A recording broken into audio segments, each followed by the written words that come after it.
আসসালামু আলাইকুম এভরিওয়ান, কি অবস্থা সবার? আশা করি সকলে ভালো আছেন। আজকের ভিডিওতে আমি আপনাদেরকে দেখাবো জামালপুরের গারো পাহাড়। জামালপুরের গারো পাহাড়ে কি কি আছে সব আপনাদেরকে আজকে ড্রোন ফুটেজে দেখাবো। ঠিক আছে, তো শুরু করা যাক। জামালপুর গারো পাহাড় বা লাউচাপড়া পিকনিক স্পট, এটি বাংলাদেশে ভারত সীমান্তে ঘেঁষে থাকা জামালপুরের অবস্থিত। এইখানে আসলে আপনি মেঘের সাথে পাহাড়ের খেলা দেখতে পারবেন।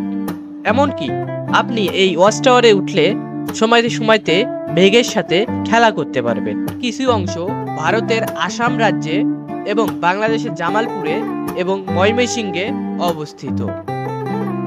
এর আয়তন প্রায় ৮,০০০ বর্গ কিলোমিটার। আপনারা ওই যে দূরে যে পাহাড়গুলো দেখতেছেন, এগুলা হইতাছে তুরা পাহাড়, আর এগুলা হইতাছে ভারতে অবস্থিত।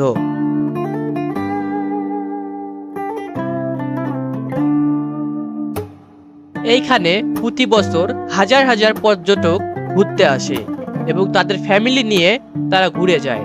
আর একটি মজার বিষয় হইতাছে, এইখানে অনেক অনেক ঔষধি গাছ পাওয়া যায় এবং যেগুলো গাছ বিলুপ্ত সেগুলো গাছে পাওয়া যায়।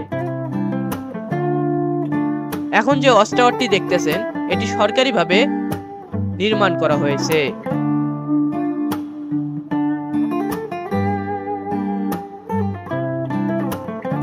এই পাহাড়ে অনেক অনেক শাল এবং গজারি গাছ, আরো অনেক অনেক নাম না জানা গাছ রয়েছে।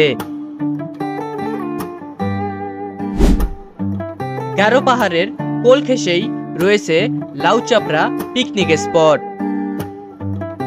এইখানে দেশ বিদেশ থেকে অনেক অনেক পর্যটক আসে, যারা এই লাউচাপড়া পিকনিক স্পট এবং গারো পাহাড় উপভোগ করে। আপনারা যারা আসতে চান তারা কি করবেন, তারা জামালপুরে এসে যে কোনো জায়গায় বললেই হবে গারো পাহাড় বা লাউচাপড়া পিকনিক স্পট কোথায়। আজকের ভিডিওটা এখানেই সমাপ্ত করতেছি, কারণ আপনাদেরকে আমি বলে বুঝাইতে পারবো না এখানে কি রয়েছে। আপনারা যারা আসতে চান আসে একবার ঘুরে যান, তাহলে দেখতে পারবেন এইখানে কি রয়েছে। তো সকলে ভালো থাকবেন, সুস্থ থাকবেন। আল্লাহ হাফেজ। আর আমাদের চ্যানেলটি এখনো যারা সাবস্ক্রাইব করেননি, তাড়াতাড়ি সাবস্ক্রাইব করে দেন।